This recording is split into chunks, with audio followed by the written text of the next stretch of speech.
히브리서 주보에 있는 대로 2장 8절부터 10절까지 말씀을 보겠습니다. 신약성경 히브리서 2장 8절부터 10절까지 말씀을 보겠습니다.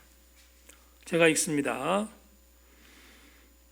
만물을 그 발 아래 복종하게 하셨느니라 하였으니 만물로 그에게 복종하게 하셨은즉 복종하지 않은 것이 하나도 없어야 하겠으나 지금 우리가 만물이 아직 그에게 복종하고 있는 것을 보지 못하고 오직 우리가 천사들보다 잠시 동안 못하게 하심을 입은 자 곧 죽음의 고난 받으심으로 말미암아 영광과 존귀로 관을 쓰신 예수를 보니 이를 행하심은 하나님의 은혜로 말미암아 모든 사람을 위하여 죽음을 맛보려 하심이라. 그러므로 만물이 그를 위하고 또한 그로 말미암아 이가 많은 아들들을 이끌어 영광에 들어가게 하시는 일에 그들의 구원의 창시자를 고난을 통하여 온전하게 하심이 합당하도다.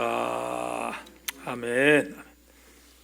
자, 우리 오래간만에 주님 다시 오실 때까지 주무로 예배드린 시절도 함께 자막 보시고 찬양하겠습니다. 주님 다시 오실 때까지.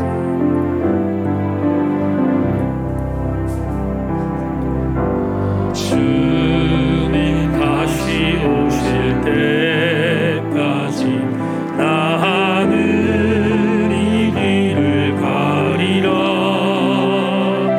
좁은 문 종이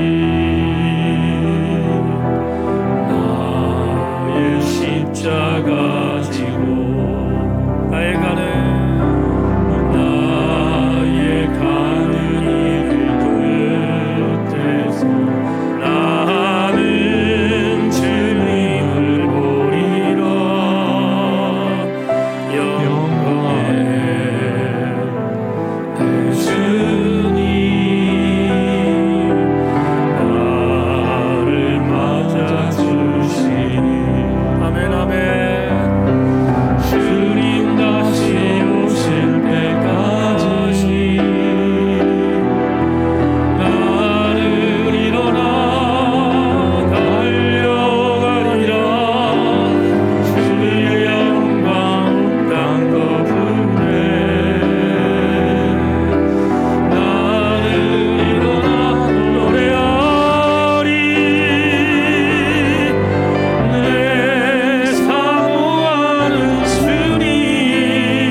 영적인 긴장감을 갖고 주님 다시 오실 때까지 끝까지 일어나 잘 승리하는 우리 교우들 될 수 있도록 도와주시고 말씀을 통하여 다지는 시간이 되게 하여 주시옵소서.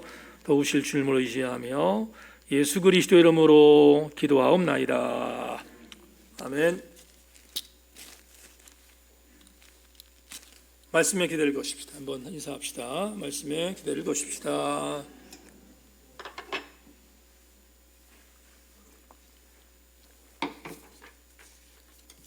오늘 대강절 두 번째 주일 말씀의 제목은 주보에 있는 대로 그러나라는 제목을 갖고 말씀의 은혜를 나누겠습니다. 공교롭게 대강절 말씀과 본문이 잘 맞아떨어져서 특별하게 절기설교를 준비하지 않아도 되겠다 생각을 해서 계속해서 히브리서 강의의 말씀으로 은혜를 나누겠습니다. 은혜 받는 귀한 시간, 은혜 받는 귀한 시간 되기를 주의 이름으로 소망합니다. 어림잡아 뒤돌아보니까 이제 목회 30년이 넘어서서 32년째를 접어들고 있습니다. 목회를 하다 보면 즐거운 일, 행복한 일, 또 보람된 일 너무 많지만 반대로 그런 일만 있는 게 아니고 힘든 일, 또 좌절할 일, 넘어져서 일어날 힘이 없는 그럴 때도 있는 게 사실입니다. 목회를 하다가 참 많이 힘들고 어려울 때마다 성경을 펼쳐서 읽는 구절들이 정해져 있습니다. 여러 성경을 통해서 위를 받지만 저 같은 경우에는 로마서 8장 18절 말씀을 많이 펼칩니다. 그리고 그 말씀을 통해서 위로도 받고 또 격려도 받고 그래서 다시 일어나는 경우들을 많이 체험했습니다. 제게 힘줬던 말씀 로마서 8장 18절 자막 보십시다. 생각하건대 현재의 고난은 장차 우리에게 나타날 영광과 비교할 수 없도다. 다 같이 아멘. 이 구절 여러분들 잘 아실 줄로 믿는데 조금 신학적으로 진보적인 신학자들은 바울을 대단히 싫어하는 신학자들이 많습니다. 왠진 모르겠지만 바울이 예수님의 정신을 잃어버렸다고 아니면 호도했다고 해석하기 때문인데 심지어 바울을 신경질적으로 싫어하는 학자들은 이 구절마저도 제가 보기에는 너무나 귀한 말씀인데 이 구절마저도 바울을 공격하는 빌미로 삼습니다.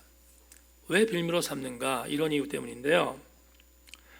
생각하건대 현재의 고난은 장차 우리에게 나타날 영광과 비교할 수 없다는 이 말씀을 보더라도 사도 바울은 이 땅에서의 삶은 별로 중요시 여기지 않고 저 하늘나라, 저 유토피아, 도피처에 대한 부분에 메시지를 전해서 수많은 사람들에게 혹세무민하고 그리고 이 땅의 삶을 온전히 살아가지 못하도록 만든 그런 죄를 범했다 이렇게 아주 극단적으로 해석하는 그런 이상한 신학자들도 많이 있습니다. 그런데 그런 이야기를 하는 사람들에게 제가 하고 싶은 말이 있는데 뭐냐 하면 이 사람들은 로마서 13장부터 15장까지를 정말 읽었을까? 그들은 로마서 13장부터 15장을 정말로 읽고 사도 바울을 이렇게 공격하는 것일까? 그걸 질문할 때가 많이 있습니다. 아시는 분 아시겠지만 로마서 13장부터 15장은 사도 바울이 이 땅에서 그리스도인으로 살아가는 자들이 얼만큼 치열하게 살아야 되는지를 알려주는 시금석과 같은 말씀입니다. 적어도 13장부터 15장을 철저하게 읽고 그 말씀대로 살려고 노력하는 자라면 바울을 이렇게 못되게 공격하지 않습니다. 오히려 저는 장담하는데 바울을 공격하는 사람들은 로마서 13장부터 15장을 별로 생각 없이 읽었거나 읽지 않은 사람이다. 이렇게 해석합니다. 조금 전에 말씀드렸지만 로마서 13장부터 15장은 굉장히 치열합니다. 어떻게 치열하냐면 1장부터 12장까지 교리를 말해주었던 사도 바울이 예수 믿는 이유가 이런 것인데 이런 이유 때문에 예수를 믿으니까 이런 걸 배웠으니까 이제부터 삶으로 치열하게 살아라 이렇게 말하는 게 13장부터 15장이거든요. 그러면 13장부터 15장까지의 말씀을 천착하는 사람은 어떤 결론을 얻게 되냐면 아무리 어려워도 아무리 고난이 와도 앞으로 나에게 올 영광과는 비교할 수 없다는 신앙 고백이 나오는 것입니다. 그러니까 이 땅과의 삶을 유리한 상태에서 로마서 8장 18절에 해석될 수 없다 이 말이에요. 우리는 이런 부분들을 좀 주목할 필요가 있다 생각합니다. 다시 한번 로마서 8장 18절, 노란색으로 기록되어 있는 생각하건대라는 단어를 주목하십시오. 바울이 폼 잡으려고 로마서 8장 18절을 말한 게 아닙니다.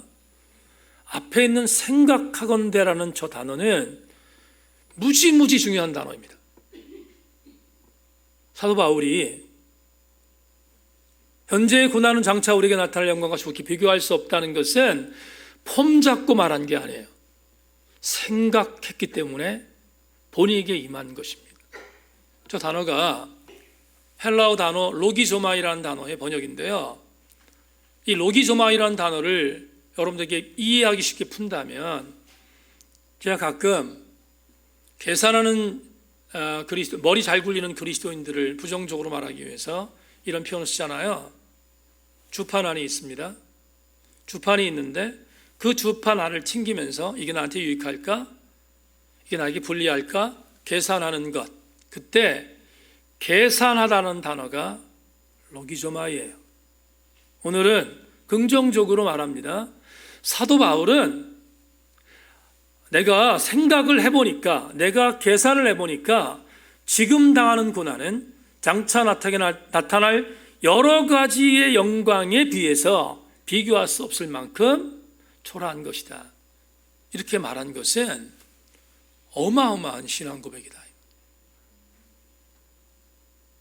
그런데 바울을 공격하는 사람과 똑같이 왠지 모르게 하나님 나라를 말하고 왠지 모르게 주님의 재리를 말하면 맹신으로 몰고 가는 것 같고 광신자로 몰고 가는 것처럼 이제 주님 재림을 말하는 목사는 완전히 천연기념물 같은 목사로 치부하는 시대가 왔습니다. 그게 오늘의 현실입니다. 여러분, 사랑의 원자탄이라고 하는 별명을 가진 손양원 목사님 여러분 잘 아시잖아요. 6.25 전쟁 동란 동안에 아들을 공산당에게 희생당한 목사님 여러분 아시잖아요. 그 목사님이 왜 사랑의 원자탄입니까? 아들 죽인 원수를 양아들로 삼았잖아요. 그 사랑의 원자탄 목사님, 손양원 목사님이 노랫말을 하나 쓰셨어요. 주님 고대가라고 하는 노랫말인데 우리가 몇 번 불렀던 노래니까 여러분도 아실 텐데, 그 손 목사님이 이런 가사말을 1절에 씁니다. 낮에나 밤에나 눈물 머금고 내 주님 오시기만 고대합니다. 가실 때 다시 오마 하신 예수님, 오 주여 언제나 오시렵니까? 1절 가사를 보면 대단히 피한적이잖아요. 이게 6절까지 있는 걸 제가 알고 있는데 3절에 이런 가사가 있습니다. 먼 하늘 이상한 구름만 떠도 행여 안에 주님 오시는가 해. 머리 들고 멀리 멀리 바라보는 마음, 오 주여 언제나 오시렵니까? 이 찬양 부르고 나면 가사가 은혜인데 어떤 분 그래요. 목사님 트로트 같이 찬양 부른다고. 어쩔 수 없어요. 근데 이 사해참이라는 곡조에 맞추어서 이 노랫말을 손양 목사님 쓴 것은 트로트로 어떤 무슨 감성을 자극하려는 게 아니라 가사가 은혜잖아요. 가사가. 이게 맹신입니까? 맹신이지 않아요. 이게 광신입니까? 광신이지 않아요. 적어도 종말론적인 미래를 바라보는 신앙인들은 이 가사말대로 사는 것이에요. 제가 오늘 대강절 두 번째 주일을 맞이해서 본문을 통하여 사도 바울이 말했던 로마서 8장 18절과 더불어 오늘 히브리서 저자가 말하고 있는 내용이 비슷한데 그 비슷한 내용을 대강절 두 번째 주일을 통한 말씀으로 한번 해석해 보려고 합니다. 8절 볼까요? 8절 이렇게 우리 지난주에 봤던 말씀을 다시 한번 보는 거니까 여러분 익숙할 줄 압니다. 제가 읽겠습니다. 만물을 그 발 아래에 복종하게 하셨느니라 하였으니 만물로 그에게 복종하게 하셨은즉 복종하지 않은 것이 하나도 없어야 하겠으나 지금 우리가 만물이 아직 그에게 복종하고 있는 것을 보지 못한다. 자, 이 구절 다시 한번 해석할게요. 히브리서 저자는 히브리서 독자들에게 오늘 8절에서 이렇게 말합니다. 이때가 주 60년대쯤이라고 했습니다. 바울이 순교를 당한 데가 64년이라고 보는데 바울의 영향을 받았던 이 히브리서 독자, 히브리서 저자가 바울의 사상과 비슷하게 이렇게 말하고 있는데 하나님이 계획하신 프로젝트가 있다. 하나는 이루어졌고 하나는 이루어지지 않았다는 거예요. 그러면 이루어진 게 뭐냐? 이루어진 것은 이것입니다. 하나님께서 우리 지난주에 처음으로 이름 나왔죠? 아들 예수를 보냈다. 왜 보냈는가 하면 모든 만물들이 그 아들에게 무릎 꿇게 만들기 위해서 보냈다. 그건 이루어졌어요.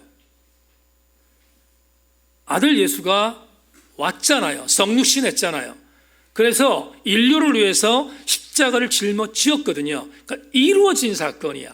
그리고 또 한 가지, 그렇게 십자가의 사건을 통해서 인류를 구원했으니까 모든 만물들이 존귀와 영광을 그분께 돌리게 할 것이다. 이루어진 사건입니다. 그런데 히브리서 저자는 한 가지를 더 말하잖아요. 그런데 아직 이루어지지 않은 것이 하나 있다. 8절에서 분명히 말하고 있어요. 이루어진 것도 있지만 이루어지지 않은 것이 있다. 이루어지지 않은 것이 뭐냐? 분명히 나 아버지는 아들을 보내서 모든 만물이 그 예수에게 무릎을 꿇게 할 것인데 상당수 많은 사람들이 아들에게 무릎 꿇고 있지 않다. 이루어지지 않은 거예요. 이루어지지 않은 것을 8절에서 히브리서 독자들에게 제시하고 있습니다. 그런데 그러면 하나님의 계획은 수포로 돌아갔는가? 그렇지 않습니다. 여러분 본문 10절을 보면 10절에서 히브리서 저자는 한 발짝 물러서지 않고 이렇게 독자들에게 말합니다. 그러므로 만물이 그를 위하고 또한 그로 말미암은 이가 많은 아들들을 이끌어 영광에 들어가게 하시는 일에 그들의 구원의 창시를 고난을 통하여 온전하게 하심이 합당하도다. 무슨 말이죠? 주님은 아들을 보내서 인류를 구원하는데 만물들이 굴복하지 않았다고 해서 물러서지 않고 그 아들을 통하여서 반드시 내가 지금 거절하는 사람까지, 지금 아들을 거부하는 사람까지 반드시 무릎 꿇도록 만들 것이다. 그 말은 무릎 꿇는 게 중요한 게 아니라 예수 그리스도가 구원자인 것을 인정하게 만들 것임을 선포한 거예요. 그게 오늘 10절에 있습니다. 그렇다면 이 본문을 통해서 우리는 두 가지를 오늘 배우게 돼요. 대강절 두 번째 주일에 이 두 가지가 대단히 중요하다고 생각을 했습니다. 오늘 두 가지를 여러분과 함께 깊이 한번 나누겠습니다. 첫째, 지금은 아들에게 굴복하지 않는 시대라는 성찰이 있어요. 지금이라는 부사를 주목하세요. 지금은 아들에게 굴복하지 않는 시대라는 성찰이 이 안에 있습니다. 제가 히브리서 강의 시작하면서 히브리서도 주 60년대쯤에 기록됐을 거라고 말씀드렸습니다. 그러니까 주 60년, 1세기 중반쯤에 아들, 예수를 거부하는 자들이 많았어요. 그러니까 아들에게 굴복하지 않는 시대라는 성찰이 히브리서 독자들에게 히브리서 저자가 주고 싶었던 메시지예요. 여러분에게 에베소 2장 2절을 읽겠습니다. 읽어드립니다. 주목하십시오. 그때 너희는 그 가운데서 행하여 이 세상 풍조를 따르고 공중의 권세 잡은 자를 따랐으니 곧 지금 불순종의 아들들 가운데서 역사하는 영이라. 자, 이 구절도 여러분에게 소개하겠습니다. 에베소서는 약간의 이견이 있지만 사도 바울이 로마의 감옥에 갇혔을 때 에베소에서 신앙생활하고 있었던 그리스도인들에게 보낸 편지라고 하는 것에 아마 이의를 제기하는 사람이 거의 없습니다. 아주 진보적인 사람 말고는. 근데 그 에베소를 누가 목회했는가 하면 우리가 지금 새벽에 보고 있는 디모데가 목회를 했단 말이에요. 근데 어떤 상태였는가 하면 이런 상태였어요. 지금 바울은 로마의 감옥에 있습니다. 64년에 사도 바울이 순교당할 것을 전제한다면 바울이 지금 이 편지 쓸 때는 거의 막바지예요. 삶의 막바지라고요. 순교를 앞두고 있는 막바지예요. 어떤 의미로 말하면 디모데 전후서만 유언이 아니라 에베소서도 유언일 수는 가능성이 많습니다. 뿐만 아니라 디모데는 약관이었어요. 목회하기가 쉽지 않은 20대의 목사였습니다. 그러니까 쉽지 않았을 거예요. 근데 상황은 녹록하지 않습니다. 우리가 지금 새벽에 디모데 전서를 보고 있잖아요. 디모데후서를 보고 있잖아요. 근데 얼마나 디모데가 어려움을 당했는지 우리가 알고 있지 않습니까? 그런 영적인 상태입니다. 그런 영적인 상태가 에베소서를 보낼 때요. 근데 그 에베소서에 바울이 그래서 이렇게 말하는 거예요. 그때 너희는 그 가운데 생하여 이 세상 풍조를 따르고 공중의 권세 잡은 자를 따랐으니 곧 지금 불순종의 아들들 가운데서 역사하는 영이다. 맞잖아요. 주 60년대가 이랬단 말이죠. 이랬습니다. 여러분, 로마는 우상 숭배의 천국의 도시였습니다. 에베소는 아르테미 신전이 있는 그러니까 아데미 여신상, 사도행전에 나오는 아데미 여신상, 정말 우상의 극치였던 아데미 여신상의 본신전이 있었던 장소가 에베소였어요. 그러니까 영적 상태가 얼마나 피폐했는지를 충분히 알 수 있었다 이 말이에요. 로마도 마찬가지고 에베소도 마찬가지고. 그러니까 바울이 에베소에 편지하는 글에 지금 살고 있는 이 시대는 어둠의 영들과 흑암의 권세 잡은 자들을 통하여 이 세상의 풍조를 따르지 않으면 살 수 없는 시대라고 정의한 것은 맞다 이 말이에요. 정확하다 이 말이에요. 그렇다면 히브리서 저자는 히브리서 독자들에게 이런 상태에 있었던, 이런 에베소가 이런 상태에 있었고 바울이 감옥에 있었던 그 즈음에 썼던 이 히브리서라고 하는 책을 통해서 도찐개찐을 말하고 있어요. 왜?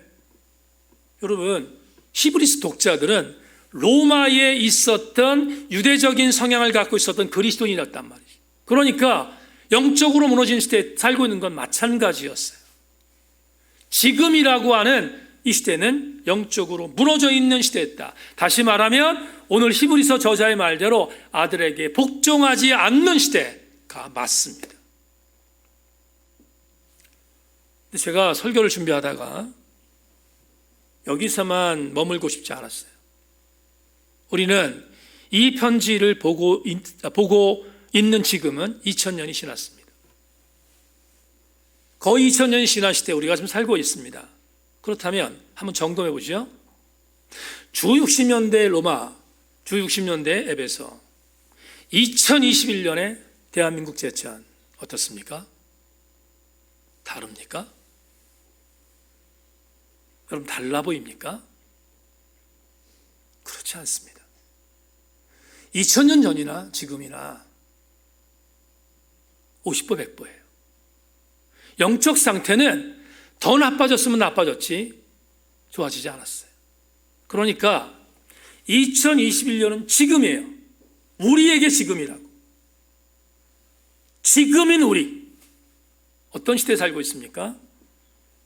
아들에게 굴복하지 않은 시대에 살고 있잖아요.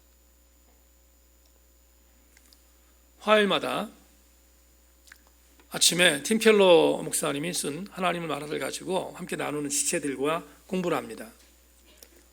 근데 지난주에 오가를 나눴는데 그때 나누었던 내용이 지옥에 가는 이야기였어요. 아시는 것처럼 팀 켈러는 뉴욕의 리디머 교회를 목회했는데 뉴욕에 있는 사람들을 뉴요커라고 하거든요. 지성적인 사람들이에요. 전 세계의 구명의 허브죠. 그러니까 종교는 설 수 있는 자리가 아닌데 거기에서 목회를 승리한 분이 팀 켈러인데 그가 기독교를 변증하는 변증서 하나님을 말하라는 책을 썼다고 했지 않습니까? 근데 오가에서 젊은 지성인 두 사람이 팀 켈러에게 도전적인 질문을 합니다. 제가 두 사람의 질문을 그대로 읽겠습니다. 첫 번째 사람, 피를 뿌려서 진노를 달래하는 심판자 하나님의 존재에 회의가 들어요. 독일에서 온 대학원생 하르트 무트는 잔뜩 찌푸린 얼굴로 말했다. 그러니까 크리스천들은 누군가 죽어야 죄를 용서한다는 이야기잖아요. 그냥 용서해 주면 안 되나요? 이렇게 팀 켈러에게 도전했습니다. 그러자 그 이야기를 듣고 있던 어떤 한 여성 지성인이 마찬가지 팀 켈러에게 이런 질문을 합니다. 지옥에 관한 교리는 심각한 문제예요. 믿어볼 만한 가치가 있는 하나님은 사랑의 하나님뿐이라고 생각해요. 적어도 나한테는요. 그런데 성경의 하나님은 고통과 괴로움으로 비위를 맞춰야 하는 원시적인 신에 지나지 않습니까? 그날 지체들하고 이 내용 가지고 함께 이야기를 했는데 여러분 어떠세요? 여러분 마음은 지금 이 두 명의 무신론자가 질문하고 있는 내용에 대해서 우리는 완전히 신앙이 좋은 사람입니까? 아니야 이렇게 말합니까? 톡 까놓고 얘기하면 우리도 이럴 때 있잖아요. 우리도 이런 질문에 대한 부분이 궁금할 때가 많지 않습니까? 심지어 동의하잖아요. 이런 도전적인 발언에 대해서 우리도 어떻게 간접적인 카타르시스를 얻는 거 아닙니까 혹시? 근데 팀 켈러가 이런 질문에 대해서 물러서지 않습니다. 그리고 팀 켈러는 대단히 지성적인 목사거든요. 이렇게 질문하는 사람들에게 중요한 한 문장을 갖고 그들의 질문을 잠재워요. 팀 켈러가 대답한 답을 여러분에게 읽어드립니다. 그대로 읽어드리겠습니다. 근대의 정신은 옳고 그름을 결정할 책임을 인간에게 넘겨주었다. 물리적인 환경을 통제할 수 있다는 자신감이 가득한 나머지 이제는 형이상학적인 세계도 뜯어 고칠 수 있다고 생각하게 이르렀다. 어려운 문장인데요. 제가 풀겠습니다. 지금 두 명의 뉴욕에 있는 지성인들이 이렇게 질문한 거예요. 왜 하나님이 사랑의 하나님인데 누군가를 꼭 죽여야만이 용서가 되지요? 그냥 죽이지 않고 용서하면 안 될까요? 질문했다고 했습니다. 또 하나, 사랑의 하나님이 어떻게 만든 인간을 지옥으로 보내요?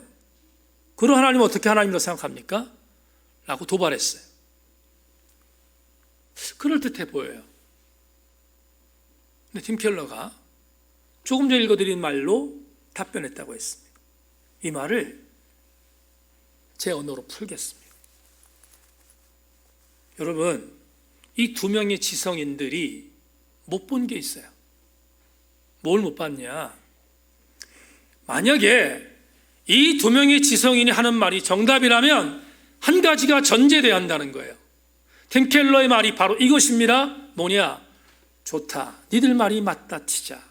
그러면 한 가지만 묻자는 거예요. 너희들이 하나님을 공격하는 하나님은 불완전해. 하나님은 비겁해. 하나님은 어떤 조건을 걸었어. 근데 이렇게 묻는 거예요. 너희들한테 묻자. 인간은 그렇다면 하나님을 공격할 만큼 완벽한가? 여러분, 내가 누군가를 공격한다는 것은 내가 저 사람에 대하여 뭔가를 정죄한다는 것은 내가 옳다는 걸 전제하는 거잖아요. 내가 옳다는 것은 나에게 완벽성이 있으며 온전함이 있다는 걸 전제할 때 뭔가를 말할 수 있다는, 팀 켈러는 인정하는 거예요. 그거를 하면서 이렇게 말합니다. 그러면 너희들이 그렇게 하나님을 질문하는데 너희들은 완전한가? 너희들은 온전한가? 이렇게 물어요. 답변 나오잖아요. 온전합니까? 성경이 뭐라고 말합니까? 우리가 온전한 건 둘째치고 성경이 이렇게 말합니다. 로마 3장에서 모든 사람은 죄를 범하였고 의인은 없나니 하나도 없다고 말하잖아요. 단 한 명도 없는 것이 인간이야. 의인 중에. 의인은 고사하고 우리는 죄에 찌들려 있잖아요. 쉽게 말하면 하나님께 요구할 자격이 없어요, 우리는. 그래서 장로교회도 성결교회도 신학적으로 인간은 전적으로 타락했다는 주장이 1도 틀리잖아요. 인간은 스스로를 구원할 수 없는 존재입니다. 우리가 어떻게 나를 구원해요? 내가 어떻게 나를 구원해? 구원할 수 없어요. 근데 또 한 가지 너무 중요한 것이 있어요. 오늘날의 비극이 뭔가? 오늘날의 비극은 인간에게 전권을 넘겼다는 거예요. 이런 기가 막힌 일이 어디 있어요? 가장 죄인 중에 죄인이고 찌들려 있는 죄인인데 그들에게 모든 것들을 통치할 수 있는 권한을 넘겨 그리고 하나님을 비고속에 만들어, 여러분 C.S. 루이스 말처럼 하나님이 여기에 있는 게 아니라 하나님께서 하늘의 법정에 있어서의 재판장이 아니야. 지금은 하나님이 피고석에 있어. 이게 말이 됩니까? 팀 켈러는 자기 책에서 이들을 잠재우기 위해서 기가 막힌 촌철사를 남깁니다. 물론 그의 말이 아니라 크로아티아 신학자인 미로슬라프 볼프라는 사람의 말을 인용했지만 그 말이 기가 막힌 촌철사를 있는데 이렇게 말해요. 이건 정말 정답이에요. 하나님이 불의와 거짓에 분노하지 않고 폭력을 영원히 끝장내지 않는다면 그런 하나님은 예배할 가치가 없을 것이다. 기가 막히지 않습니까? 우리가 만에 하나 폭력이 난무한데 그 폭력에 대한 부분들을 나중에 심판할 주권으로 통치하는 하나님이라면 그 하나님 못 오로 믿어요. 믿을 필요 없지. 다만 우리는 오늘 이것을 인정합니다. 두 번째 제가 말씀드리겠지만 이들이 이렇게 도전하는 이유는 하나님께서 아들을 우리에게 보내셨지만 수많은 사람들이 아직 그에게 무릎 꿇지 않았다는 성경 히브리서에 있는 2장 8절의 말씀의 증거예요. 증거. 지금은 아들에게 굴복하지 않는 시대, 흑암의 권세들이, 공전 권세 재범자들이 우리를 짓누른 시대라는 말이 맞습니다. 그러면 좌절할 것인가? 좌절하지 않아요. 아니, 좌절할 수 없습니다.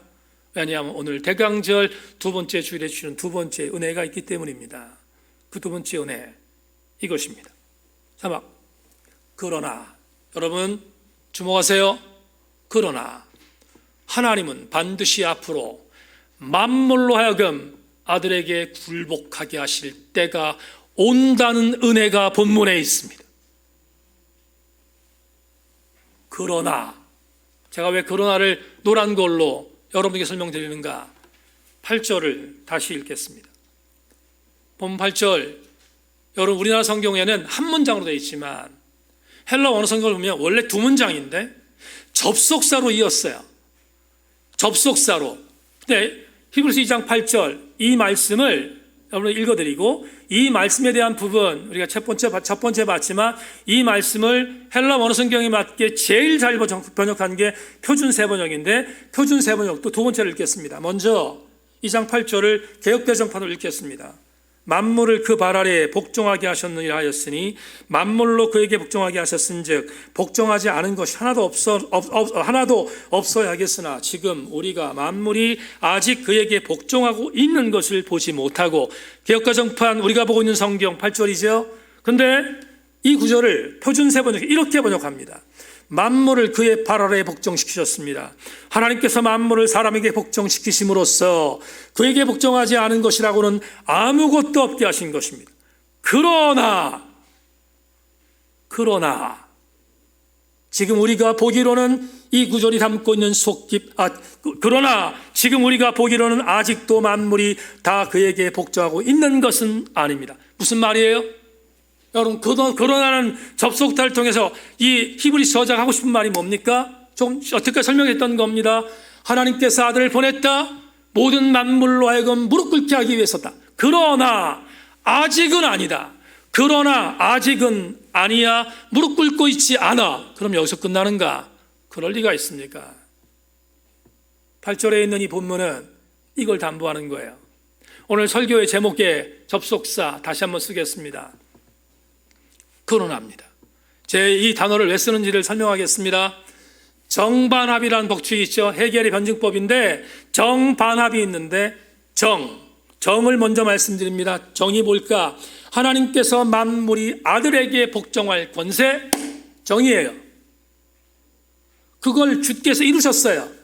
근데 아직 이루지 못한 것이 있다고 했습니다. 반입니다. 그러나 만물이 아들에게 모두 복종하지 않고 있다. 이게 반이에요. 반. 정이 있는가 하면 반이 있어요. 그런데 합으로 갑니다. 어떻게? 합이 뭔가요? 이것입니다. 그러나 다시 그러나가 나옵니다. 그러나 내가 반드시 아들에게 모든 만물이 복종하게 할 것이라고 하는 것이 합이에요. 그러면 우리는 대단히 중요한 영적 교훈을 얻게 됩니다. 사도 바울이 생각하건대 현재의 고난은 장차에 나타날 영광과는 좋게 비교할 수 없다 라고 말한 것은 무대뽀가 아니에요. 사도 바울이 그렇게 말한 이유는 정반합 중에서 합을 믿기 때문이에요. 세인교회 교우 여러분, 종말론적 신앙은 이제 예수 그리스도의 재림을 말하고 하나님 나라가 다시 온다는 걸 말하면 박물관에 박제되어 있는 목사들이나 하는 말이라고 공격하는 시대가 됐어요. 저 역시 예외가 아닙니다. 수많은 사람들이 재림을 말하고 수많은 사람들에게 예수 그리스도가 다시 오심을 말하며 그거 전설의 고향에 나오는 말이라고 목사를 공격하는 시대잖아요. 근데 굴복할 수 없습니다. 왜 굴복할 수 없는가? 저도 바울처럼 정과 반 뒤에 합이 있음을 믿기 때문입니다. 합으로 오실 분은 모든 만물이 반드시 무릎 꿇게 될 대상이신 저와 여러분의 구주이신 예수 그리스도이십니다. 우리는 이 믿음에서 요동하지 말아야 돼요. 말씀을 내주면서 성경 내용 하나를 여러분들에게 소개하겠습니다. 여러분에게 성경 내용 중에 사무엘상 5장 2절로 3절 말씀을 읽어드리겠습니다. 자막 보십시오. 블렛 사람들이 하나님의 궤를 가지고 다곤의 신전에 들어가서 다곤 곁에 두었더니 아스도 사람들이 이튿날 일찍 일어나 본즉 다곤이 여호와의 궤 앞에서 엎드러져 그 얼굴이 땅에 닿았는지라 그들이 다곤을 일으켜 다시 그 자리에 세웠다. 설명할게요. 실로의 제사장으로 있었던 엘리, 엉망진창이었습니다. 자녀 교육 엉망, 영적인 관계 엉망입니다. 하나님께서 엘리의 가정을 무너뜨리기로 결심했습니다. 그래서 사무엘을 부르셔서 실로에서 자라나게 했습니다. 그런데 어느 날 블레셋이 이스라엘을 침범합니다. 전쟁이 일어난 것입니다.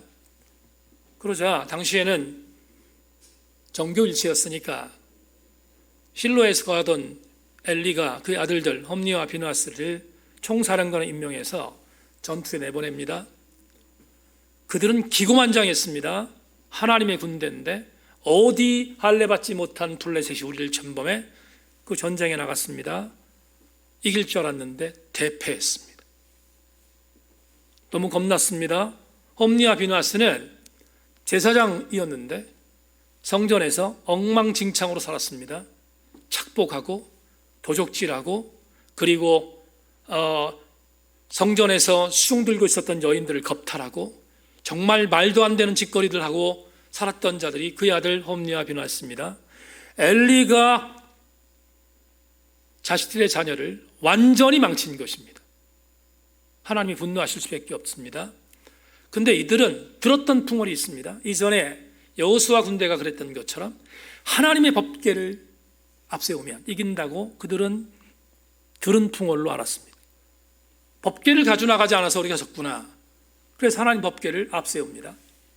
이제는 우리가 이겼어. 성경을 보면 여러분 아벡이라는 곳에 전투를 앞두고 있었던 홈리와 비느하스 그리고 그의 군사들이 박수쳤습니다. 환호성을 저지릅니다. 이제 법궤가 왔으니 우리는 이겼어. 이렇게 호들갑을 떱니다.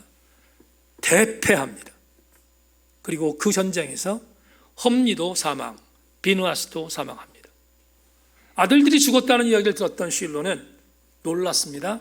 그래서 자기가 앉고 있었던 자리에서 떨어져서 목이 부러져 죽습니다.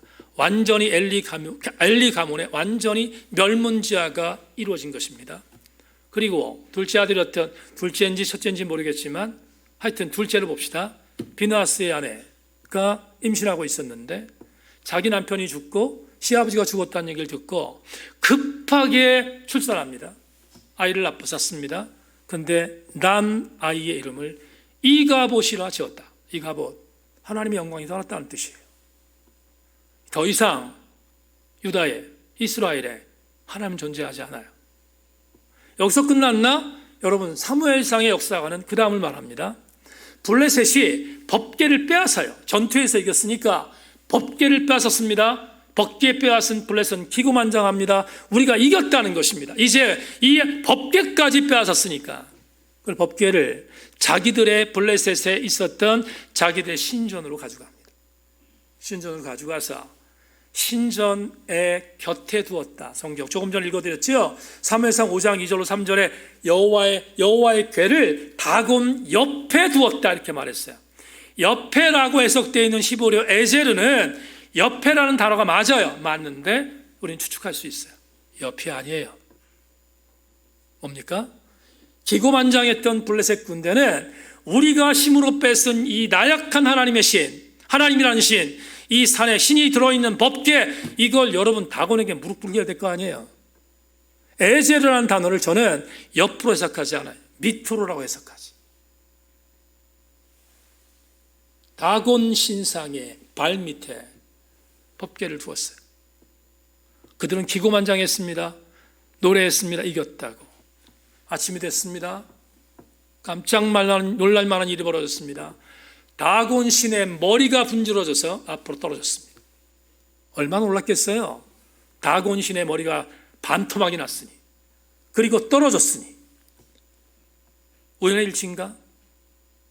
겁났습니다. 우연의 일치일 수 있어. 그 다곤의 머리를 다시 세웠습니다. 하루가 지났습니다. 하루가 지났는데 이번에는 아침에 일어나 보니 다곤의 머리 동강, 양쪽 팔 동강, 완전히 다곤 신상이 작살났습니다. 알았습니다. 우연이 아니다. 이 일은 하나님이 하는 거라고 믿었어요. 겁이 났습니다. 겁이 났던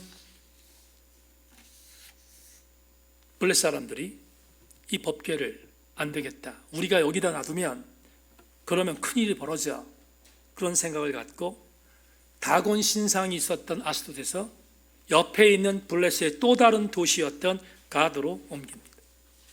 근데 가드에서 어떤 일이 벌어졌는가? 가드 사람들이 독종이 나기 시작했습니다.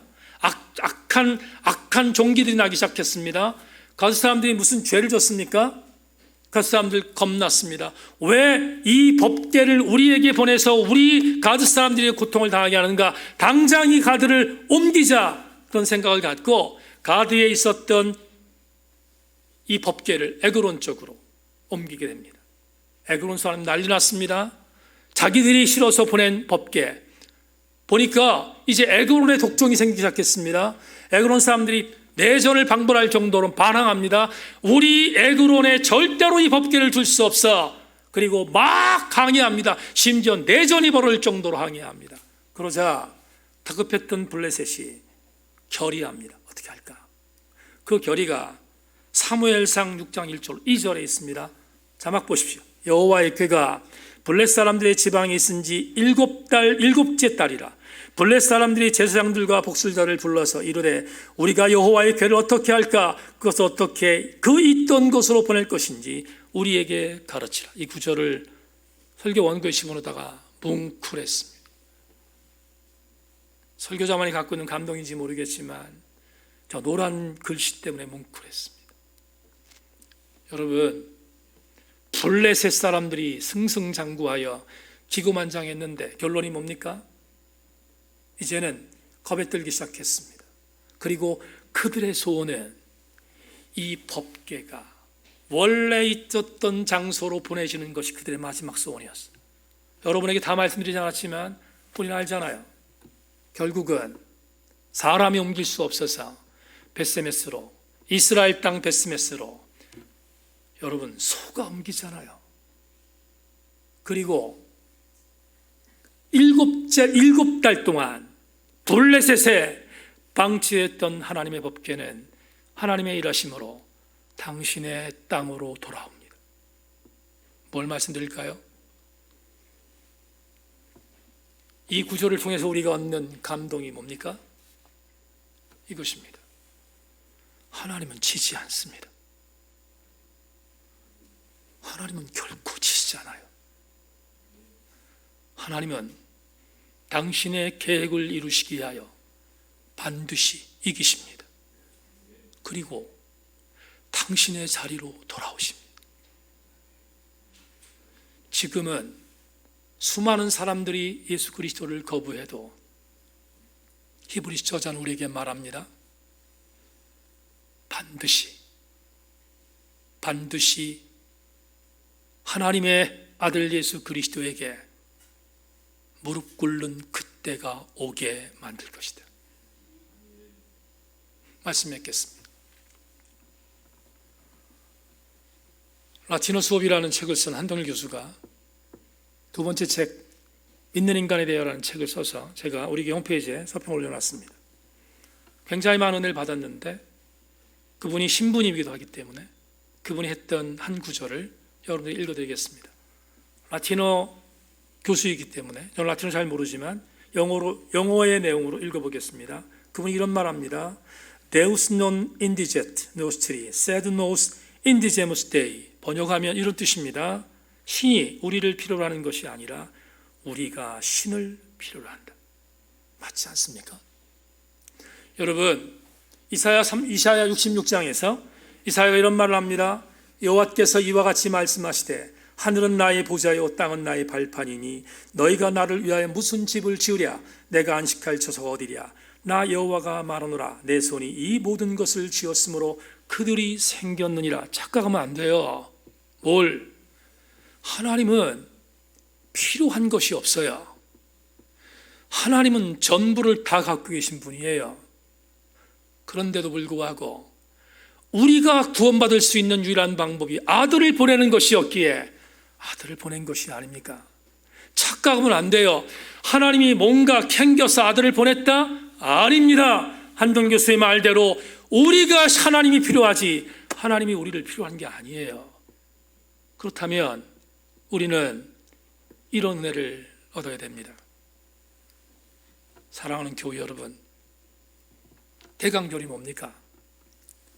대강절의 절기의 원래 뜻은 아기 예수께서 이 땅에 오신 절기를 기다리는, 그것을 기념하게 기다리는 절기입니다. 그런데 오늘 외언을 확장하겠습니다. 어떻게? 2021년의 대강절이 뭔가?